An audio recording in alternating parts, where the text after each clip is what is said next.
پاکستانیوں تیار رہو، اب اور بھی زیادہ بلز آئیں گے۔ نیپرا نے بجلی تقریباً 5 روپے فی یونٹ مہنگی کر دی۔ بنیادی ٹیرف میں اضافے کی منظوری دے دی گئی۔ بجلی کی قیمت میں اضافے کا حتمی فیصلہ حکومت کرے گی۔ نیپرا کے مطابق سیلز اور روپے میں کمی کی قدر کے بعد یہ فیصلہ کیا گیا۔ نئی قیمتوں کے بعد غریبوں کا بل بھی ہزاروں میں آئے گا۔ کتنے یونٹ پر کتنا بل آئے گا، جانیے اس رپورٹ میں۔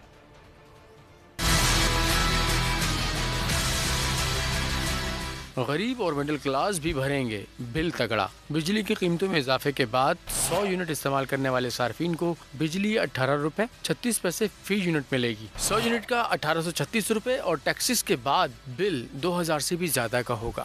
200 یونٹ کے استعمال پر 4700 روپے بل آئے گا۔ اگر آپ نے 300 یونٹ استعمال کر لیے تو بل 8000 روپے آئے گا۔ 400 یونٹس کا بل 12300 روپے کا ہوگا۔ 500 یونٹ استعمال کرنے والے 16000 روپے بل دیں گے۔ 700 یونٹ کے استعمال پر 28000 روپے کا بل دینا ہوگا۔ ٹیکسز، سر چارجز اور فیول کاسٹ اس ٹیرف کے علاوہ ہوں گے۔ بجلی بلز میں کیپیسٹی ادائیگی بھی الگ سے جمع ہوگی۔